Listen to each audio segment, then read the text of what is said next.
From here, let's take it vertical. This is much more difficult. Not only do we have gravity, but we have a foot and a knee. So let's set it up. First, your foot is right underneath your knee. Your hips are in a little bit of an abducted position, and you are going to pick your toes up, spread them really wide, long, and then reach them down. I want to make sure you have a bit of weight on the outside of your heel, you're not collapsed in, and I want you to drive, especially your big toe, into the ground to engage foot core.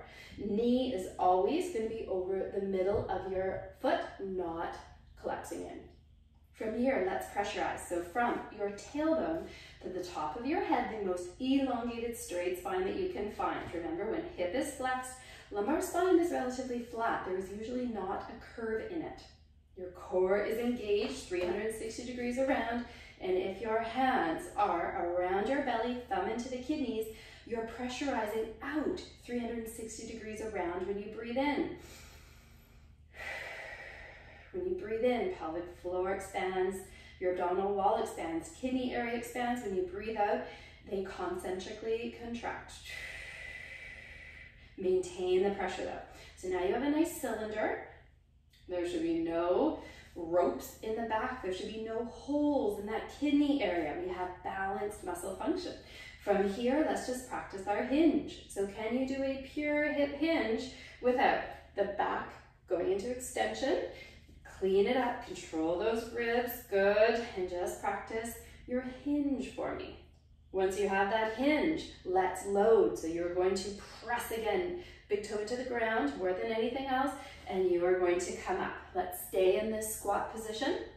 Check your knee for me. Did it collapse in? I want those knees over the second toe.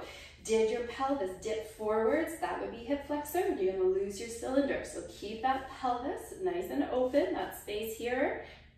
Maintaining all of that.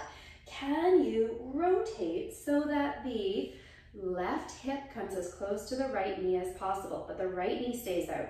The left knee needs to stay out. And did you dump into an anterior pelvic tilt?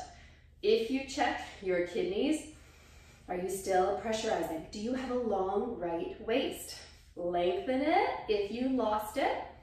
Let's go try the other side. So this knee stays out, big toe is down. We've got our pelvis in a neutral position, good, and press through that right foot. Let's transfer over to the left. Don't let that knee come with you. Keep it out, big toe down in the ground, and knee is over at least the second toe. So this position right here is a little bit like our modified wall clamp. In this position, we should have a beautiful cylinder around our hip, beautiful cylinder around our torso, beautiful cylinder in our quad. If we have these stringy ropes and holes, that's not a happy joint. That's not balanced muscle tone. You can progress by adding a kettlebell, but just make sure you're pressurizing all the way around. Your shoulders are wide, long back of the neck, elongated spine. When you hip hinge, make sure it's a pure hip hinge, and then you can load from there.